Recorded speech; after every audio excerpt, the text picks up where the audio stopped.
अब हम चलते हैं माइक नंबर 2 की तरफ। वहाँ पर अगर कोई गैर मुस्लिम भाई मौजूद हैं और उनके जहन में कोई सवाल है तो सवाल कर सकते हैं। माइक नंबर 2 से। जी, मेरा नाम राजेंद्र प्रसाद शाह है।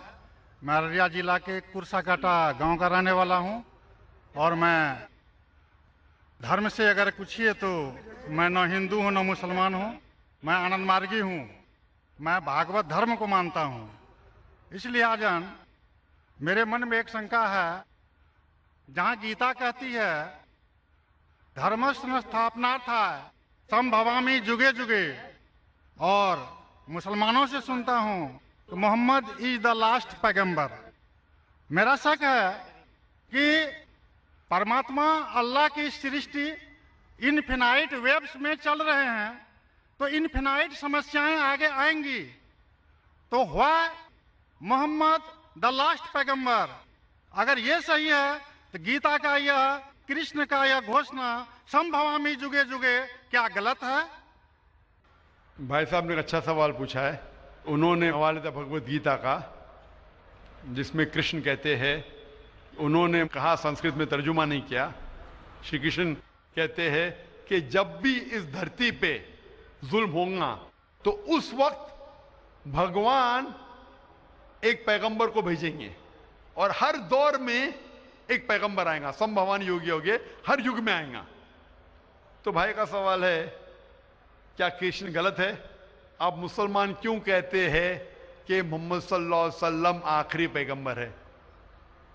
भाई साहब, सबसे पहले हम कहते हैं मोहम्मद सल्लल्लाहु अलैहि वसल्लम आखिरी पैगंबर है क्योंकि यह कहा गया कुरान मजीद में सूरे आज़ाब में, सूरा नंबर 33 आयत नंबर 40 में कहा गया, मा काना मुहम्मदुन अबा अहदिम मिन रिजालिकुम वलाकिन रसूलुल्लाह व खातिमुन नबीय्यीन व काना अल्लाहु बिकुल्लि शैइन अलीमा। कि मोहम्मद सल्लल्लाहु अलैहि वसल्लम आप लोगों में से किसी के वालिद नहीं हैं, लेकिन खातिमुन नबीय्यीन है, आखिरी नबी है। क्योंकि कुरान मजीद में कहा गया है कि मोहम्मद सल्लल्लाहु अलैहि वसल्लम आखिरी नबी है, हम इस पे यकीन रखते हैं। जहां तक कि आपने कहा श्री कृष्ण, मैं श्री कृष्ण की बात को मानता हूं कि जब भी इस धरती पे गलत काम होंगे उस वक्त खुदा एक पैगंबर को भेजते, और हर दौर में एक पैगंबर भेजेंगे। बिल्कुल गलत नहीं है, आपको समझने में गलती हुई। क्योंकि जब आप पढ़ेंगे भगवत गीता, भगवत गीता को कहा गया है कि ये वेद का निचोड़ है, it is the nectar of the Veda, Veda का निचोड़ है। और जब आगे आप पढ़ेंगे, लिखा हुआ कल्कि पुराना में, कल्कि पुराना में लिखा है, कल्कि पुराना चैप्टर नंबर 2 श्लोक नंबर 5, 7, 11, 15 में लिखा है कि एक कल्कि अवतार आएंगे जो कल युग में आएंगे, और कल युग आखिरी युग होगा, और ये कल्कि अवतार लोगों को सही रास्ता दिखाएंगे। और ये कल्कि अवतार के वालिद का नाम है विष्णु यास, मतलब भगवान का नौकर। अरबी में अब्दुल्ला, जो नाम थे मोहम्मद सल्लल्लाहु अलैहि वसल्लम के वालिद का। उनके वालिदा का नाम होगा सुमति, सुमति मतलब अमन, शांति। अरबी में होगा आमिना, जो नाम था मोहम्मद सल्लल्लाहु अलैहि वसल्लम के वालिदा का नाम। वो पैदा होंगे अमन के शहर में जो है मक्का। वो पैदा होंगे ऐसे खानदान में जो उस शहर के चीफ होंगे। हम जानते हैं मोहम्मद सल्लल्लाहु अलैहि वसल्लम कुरैश खानदान में पैदा हुए। उनके 4 करीब दोस्त होंगे। हम जानते हो 4 खुलफा राशिदीन हैं, हजरत अबू बकर, हजरत उमर, हजरत उस्मान, हजरत अली रज़ियल्लाहु अन्हु। अल्लाह सुब्हानहू व तआला की रहमत सब पे हो। उनको सबसे पहली वही मिलेंगी एक गार में, एक केव में। हम जानते हैं मोहम्मद सल्लल्लाहु अलैहि वसल्लम को सबसे पहले वही मिली गारे हिला में। उनको रात के बाद सबसे पहले वही आएंगी। वो he will migrate northwards and come back. और मोहम्मद सल्लल्लाहु अलैहि वसल्लम मदीना में हिजरत की और फिर से वापस मक्का लौटे। ये सारी निशानियां जो लिखी है कल के अवतार के बारे में, वो हूबहू उतरती है मोहम्मद सल्लल्लाहु अलैहि वसल्लम पे। हर युग में एक अवतार आएगा, आखिरी युग होगा कल युग। ये कल युग है भाई साहब, ये कल युग है। और कल युग के आखिरी अवतार है कल के अवतार, जिसका नाम कुरान मजीद में लिखा गया है मोहम्मद सल्लल्लाहु अलैहि वसल्लम।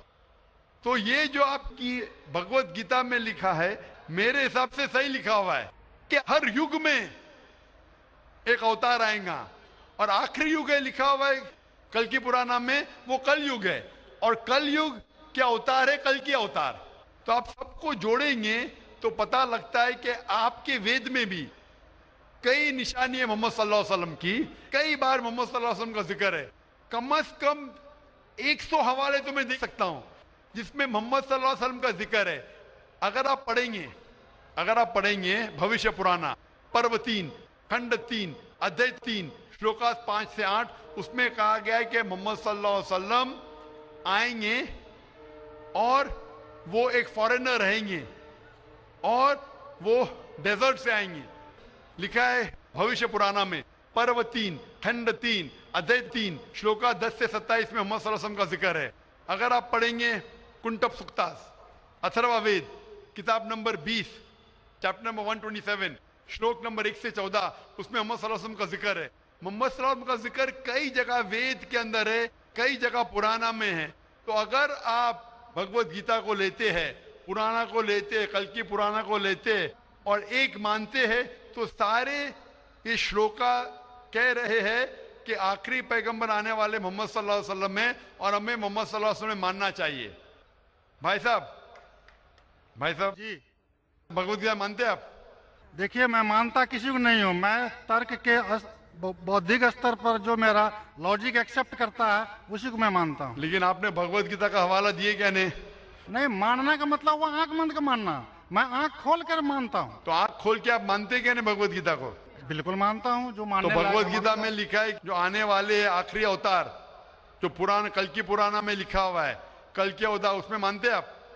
हूँ। देखिए, पुराण की बात नहीं कर सकूंगा क्योंकि कुरान की बात नहीं, पुराना कल की पुराना पुराण में मैं कर रहा हूँ क्योंकि पुराण हाँ। पुराण के बारे में पुराणकार का जो कहना है कि अष्टादश व्यासस वचनम द्वे पापाय पर पीड़नम पुण्याय पर हितनम। इसी तरह का है कि 18 पुराण का उद्देश्य है कि दूसरे को कष्ट देना पाप है और दूसरे का भलाई करना पुण्य है। मैंने कब बोला कि दूसरे को कष्ट दो और दूसरे के भलाई मत करो? मैं कह रहा हूँ इस आधार पर मैं कुरान में लिखे लगा दूसरे को कष्ट दो, कुरान में भी लिखे दूसरे को कष्ट मत दो, कुरान में भी लिखे दूसरे की मदद करो। तो इसके ऊपर बहस नहीं हो रही है, बहस हो रही है कल की पुराना पे, कल की अवतार पे। आप आखिरी पैगंबर में मानते हैं क्या नहीं, ये मैं पूछ रहा हूँ।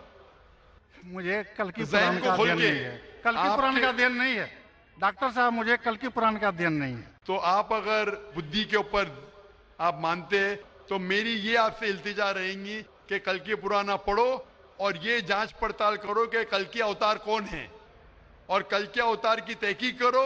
आप इंशाअल्लाह मोहम्मद सल्लल्लाहु अलैहि वसल्लम में मानेंगे। तो मेरी आपसे इल्तिजा है कि आप इस पे तहकीक करो कि आखिरी अवतार कौन है और इंशाअल्लाह आपको हिदायत देंगे अल्लाह ताला। डॉक्टर साहब, एक रिक्वेस्ट है आपसे, मेरे एक भाई को दूसरा सवाल पूछने के लिए दिया, एक छोटा सा सवाल पूछ सकता हूँ? एक छोटा, वेरी वेरी वेरी। कीजिए। मुसलमान लोगों को जब कोई हिंदू मिलता है तो बोलते हैं उसको आदाबर, लेकिन किसी मुसलमान को बोलते हैं अस्सलाम वालेकुम। मुझे लगता है कि एक मुसलमान हिंदू और मुसलमान के बीच भेदभाव करता है, कृपया आप स्पष्ट कीजिए इसको। भाई साहब का सवाल है कि अगर कोई मुसलमान हिंदू से मिलता है तो आदाब अर्ज करता है, अगर कोई मुसलमान से मिलता है तो अस्सलाम वालेकुम कहता है, तो हिंदू मुसलमान में भेदभाव क्यों? भाई साहब, हिंदू मुसलमान में भेदभाव तो रहेगा, मैं आपके सवाल का जवाब दूंगा, क्योंकि हिंदू हिंदू है, मुस्लिम मुस्लिम है, लेकिन एक दूसरे का साथ देना चाहिए और एक दूसरे को समझना चाहिए। पहले भाई साहब इसने सवाल किया था, उन्होंने मुझे आदाब कहा तो मैंने उनसे कहा अस्सलाम वालेकुम, कहा कि नहीं? जी जी जी, कहा ना। हिंदू ने मुझसे क्या कहा, आदाब कहा कि नहीं? मैंने उनसे सलाम कहा कि नहीं? जी मैं गौर किया था। गौर किया, माशाअल्लाह। लेकिन तो गौर किया तो कहा क्यों नहीं कि आपने ऐसा नहीं कहा? वो हिंदू भाई ने मुझे आदाब कहा। डॉक्टर साहब, जी हाँ, you are not only one Musliman. I see lakhs of Musliman, but this quality find only in you. Only in me, माशाअल्लाह। Only in you. भाई साहब कह रहे हैं कि वो खुद मुसलमान को जानते, सिर्फ मुझ में देखा कि मैंने सलाम कहा। जी। इसकी वजह ये है क्योंकि उलमा में इख्तिलाफ है कि आप गैर मुसलमान को सलाम कर सकते हैं क्या नहीं। पहला ये जान ले अस्सलामु अलैकुम की मानी क्या है। अस्सलामु अलैकुम की मानी है कि आप पे सलामती हो। अस्सलामु अलैकुम व रहमतुल्लाहि व बरकातुहू, आप पे सलामत रहे, रहमत रहे और बरकत रहे ना। इसमें इख्तिलाफ है मुसलमानों में, मुसलमान उलमा में, कि आप गैर मुसलमान को सलाम कर सकते, कहने गैर मुसलमान के सलाम का जवाब दे सकते, इसमें इख्तिलाफ है। क्योंकि एक हदीस है जिसमें अल्लाह के रसूल फरमाते हैं, क्योंकि एक हदीस है जिसके अंदर यहूद लोग मुसलमान को कहते अस्सलाम वालेकुम। अस्सलाम वालेकुम का मानी आप पे मौत हो, साम के मानी मौत, अस्सलाम वालेकुम आप पे मौत हो। तो अल्लाह के रसूल ने फरमाया आपको अलैकुम, उन पे भी। तो ये हदीस है, सही हदीस है। यहूद लोग कहते थे मुसलमान को छेड़ने के लिए अस्सलाम वालेकुम आप पे मौत हो, तो अल्लाह के रसूल ने फरमाया आपको अलैकुम आप पे भी हो।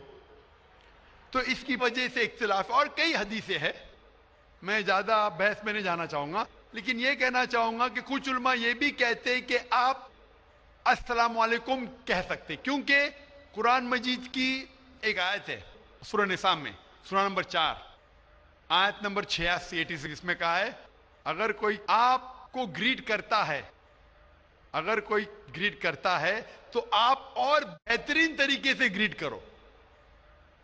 अगर कोई आपको ग्रीट करता है और बेहतरीन तरीके से ग्रीट करो, या कम से कम उतना। तो अगर कोई अस्सलाम वालेकुम कहता है, मुझे कहना चाहिए वालेकुम अस्सलाम व रहमतुल्लाह।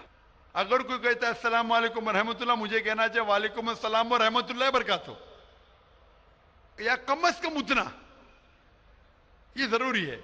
तो इसीलिए अगर कोई मुसलमान मुझसे आदाब करे तो आदाब से बेहतर क्या है, अस्सलाम वालेकुम।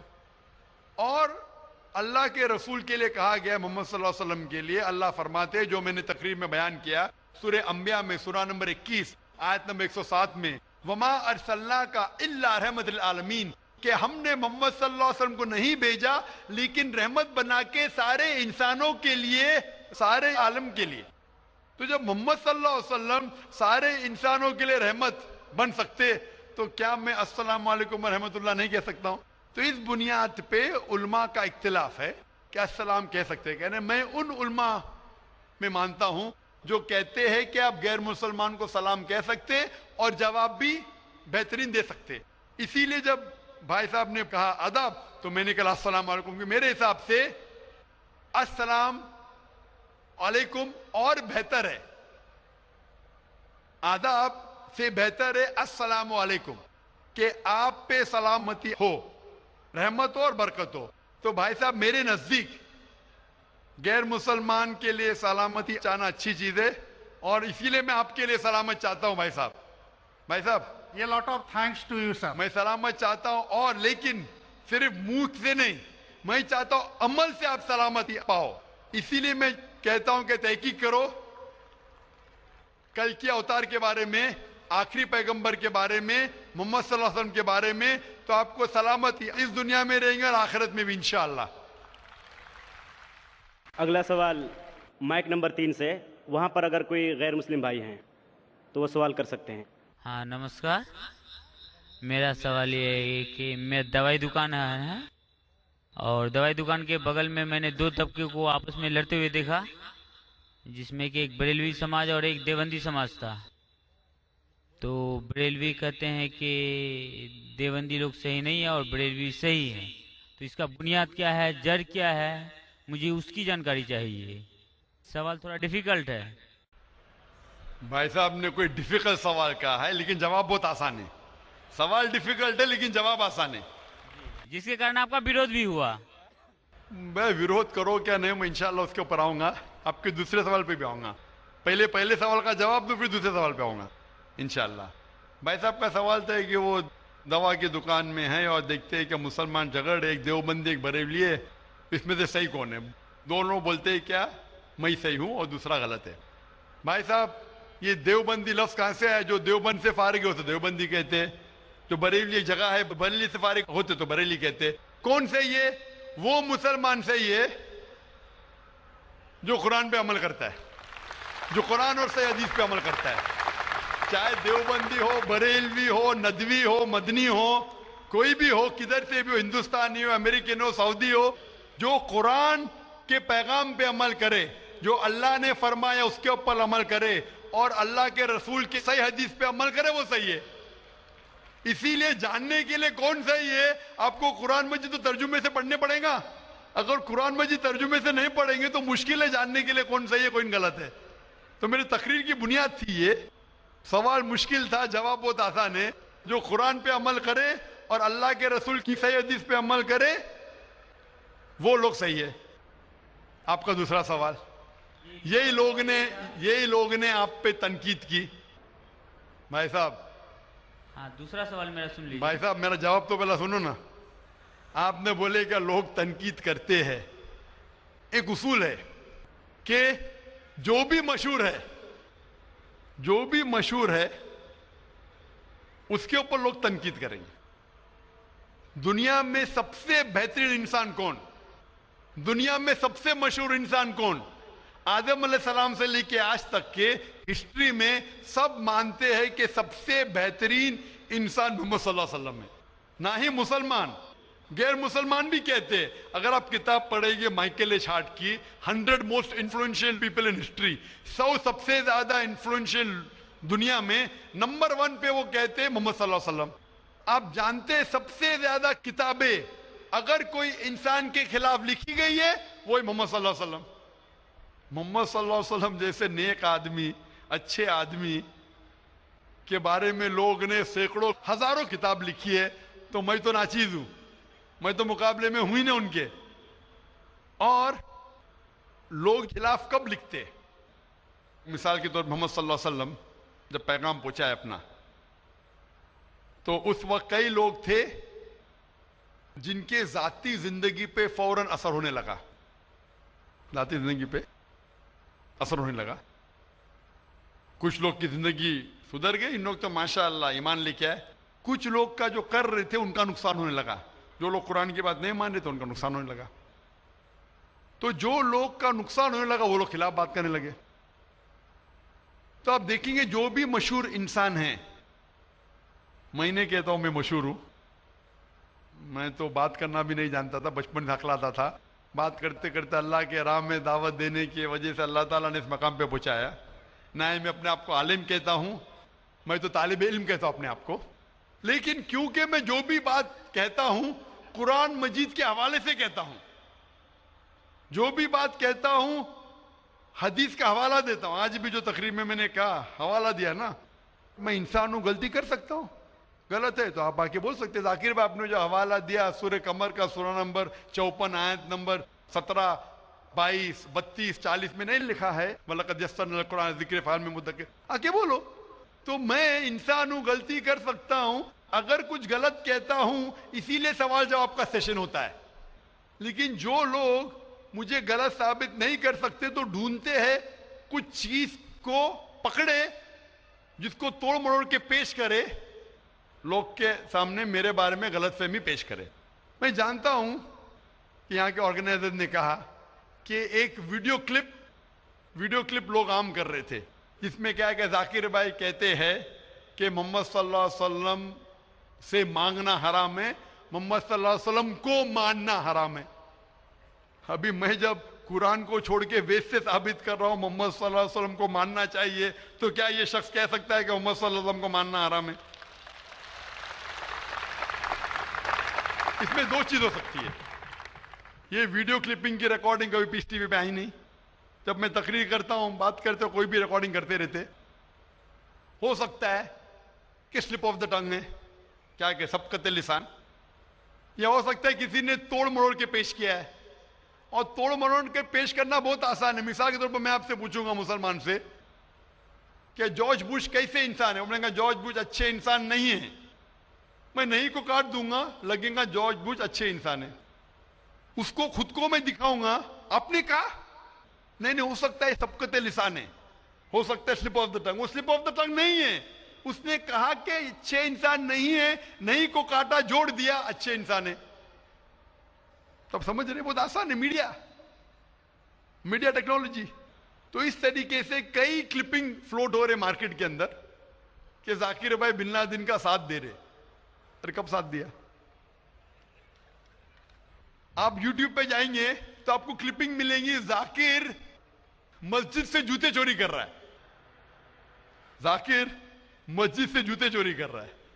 अभी कोई आदमी सूट पहन के, मेरे अभी शेरवानी पहना माशाल्लाह, सूट पहन के एक्टिंग करके, तो ये लोग अगर खुल्लम खुल्ला सामने आके, ये सवाल का मौका आमतौर पे मजहबी तकरीर में खुल्ला पूछने का किसको मौका कहाँ रहता है, होता है तो चिट से। मैं पसंद करता हूँ हूँ बहु पूछो, मैं इंसान हूँ, गलती कर सकता हूँ, गलती करूंगा तो बोलूंगा माफ करना भाई, इंसान हूँ, मैं थोड़ी कहता हूँ मैं फरिश्ता हूँ, मैं कभी कहा भी नहीं मैं आलिम हूँ।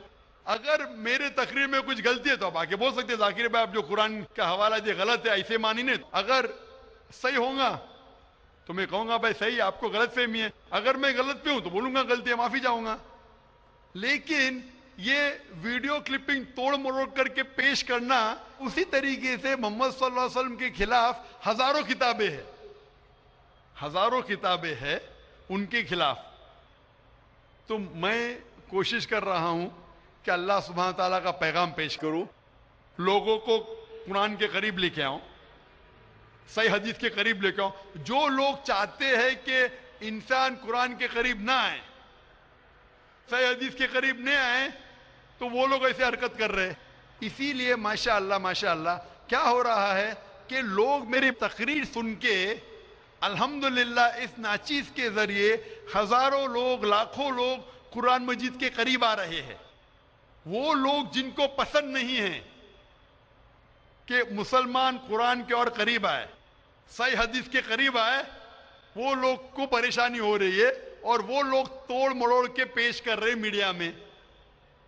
अभी कोई भी इंसान जो जरा भी बुद्धि रखता है, जब मैं कुरान और हदीस के अलावा बाइबल के जरिए साबित करता हूं कि मोहम्मद सल्लल्लाहु अलैहि वसल्लम में मानना चाहिए, वेद के जरिए साबित करता हूं, क्या वो इंसान बोल सकता है कि मोहम्मद सल्लल्लाहु अलैहि वसल्लम को मानना हराम है? अभी आगे में क्या मोहम्मद सल्लल्लाहु अलैहि वसल्लम को मानना हराम है, अभी ये लेंगे तो बताइए। जाकिर भाई ने कहा मोहम्मद सल्लल्लाहु अलैहि वसल्लम को मानना हराम है, अभी क्या करेंगे? ये मेरा लफ्ज जो है ना, सिर्फ ये पेश करेंगे। मिसाल के तौर पे कुरान में लिखा हुआ है कि नमाज मत पढ़ो, कुरान की आयत है, कुरान की आयत है सूरह निसा में, सूरह नंबर 4 आयत नंबर 43 में, कि नमाज मत पढ़ो। पूरी आयत है नमाज मत पढ़ो नशे की हालत में, नमाज मत पढ़ो नशे की हालत में। तो उस तरीके से अगर मैं जवाब दे रहा हूं, अभी ये क्लिपिंग लेंगे। देखो जाकिर ने कहा कि मोहम्मद सल्लल्लाहु अलैहि वसल्लम में मानना हराम है, क्या कॉन्टेक्स्ट में? अगर मैं आपके सवाल का जवाब दे रहा हूं और आपके सवाल को दोहराता हूं कि मोहम्मद सल्लल्लाहु अलैहि वसल्लम को मानना हराम है, दोहराता हूं, तो वो लेके बताएंगे देखो जाकिर ने कहा कि मोहम्मद सल्लल्लाहु अलैहि वसल्लम को मानना हराम है। तो ऐसी चीजें करना बहुत आसान है। मेरा मकसद है कि लोगों को अल्लाह के करीब लेके आए, अल्लाह के रसूल के पैगाम के करीब लेके आए और लोगों को अल्हम्दुलिल्लाह सही रास्ते पे लेके आए ताकि वो निजात पाएंगे दुनिया और आखिरत में। Hope that answers the question. भाई साहब और कोई सवाल है आपका? जी दूसरा सवाल है मेरा। तीसरा नहीं दूसरा। तीसरा भाई साहब। ठीक है। ये तीसरा सवाल है कि बरेली समाज के लोग सुबह सवेरे के टाइम में या नबी सलाम का पढ़ते हैं और असर के वक्त, जबकि देवबंदी समाज में ऐसा नहीं होता है, वो लोग इस्लाम का प्रचार करते हैं, वो लोग ये या नबी सलाम अलैका नहीं करते हैं। कारण? भाई साहब का सवाल है कि कुछ लोग या नबी सलाम अलैकुम कहते हैं, कुछ लोग नहीं कहते हैं, क्या कारण है? जैसा मैंने कहा भाई साहब, आपके सारे सवाल का एक जवाब दे दो, आसान जवाब, कि जो कुरान से मिलता है वो सही है, जो कुरान से टकराता है वो गलत है। तो जो भी अगर आपको सवाल पूछे, भाई साहब पूछो भाई कुरान का कौन सा हवाला है, आपका सवाल है कुरान की कौन सी आयत में कहा गया है या हदीस का कौन सा हवाला है, आसान। आपको एक मास्टर की देता हूं, मास्टर की समझे भाई साहब? मास्टर की, सारे ताले को खोलने वाली चाबी, मास्टर की। कोई भी कुछ बोले, कुल हाथू बुनानकुम इनको तुम सादिकीन, ये कुरान की आयत है। आप अपना सबूत पेश करो अगर आप सच्चे हो। तो अगर कोई भी मुसलमान कुछ कहे तो बोलो सबूत क्या है, कुरान से पेश करो, कुरान से तो सही हदीस से पेश करो, हदीस सही है कहते कि करो, अगर सही हदीस से मिलता है, कुरान से मिलता है तो सही है। तो कोई भी कुछ भी सवाल करे उनसे पूछो कुल हाथू बुरहानकुम, आप अपना सबूत पेश करो, बुरहान पेश करो अगर आप सच्चे। भाई साहब मैं आपसे सवाल पूछना चाहता हूं, आपने इतने सवाल पूछे मुझे, हाँ आपने का इस्लाम का मुताला किया है? नहीं किया है। आप इतने सवाल इस्लाम के बारे में क्यों पूछ रहे? जी, बगल में मुस्लिम का दुकान है तो जानकारी मिलते रहता है। हाँ, तो मुस्लिम की दुकान बगल में है, बगल के मुस्लिम ने आपको भेजा होगा ये पूछने के लिए? नहीं, गलत बात है। गलत बात है। आप खुद पूछना चाहते जी। तो भाई साहब आप इतनी तहकीक कर रहे, बरेलवी बहस देवबंदी, चल रहा था ना। भाई साहब आप कुरान को तर्जुमे से क्यों नहीं पढ़ते? वो बात नहीं, आज बहस चल रहा था 2 ही गुट में, बिल्कुल सही। तो तो वो मैं बहस, चुपचाप सुन रहा था। हाँ तो अभी आप और मैंने सोचा आपसे आके क्वेश्चन पूछूंगा। तो जवाब मिल गया आपको ना कि कुरान मजीद सबसे बेहतरीन किताब है, जानने के लिए क्या हक है क्या गलत है, समझे अपना? तो मेरी दरख्वास्त है आपसे भाई साहब कि आप कुरान मजीद का तर्जुमा पढ़िए, आपको डायरेक्ट सही चीज मिलेंगी। ना बगल वाले से पूछिए, ना अपने बगल के मुसलमान से पूछिए, डायरेक्ट कुरान मजीद का तर्जुमा पढ़िए। हिंदी जानते हिंदी में पढ़िए, जो जबान जानते बंगाली जानते बंगाली में पढ़िए, उसके ऊपर अमल करो, आपको इस दुनिया और आखिरत में फायदा होगा।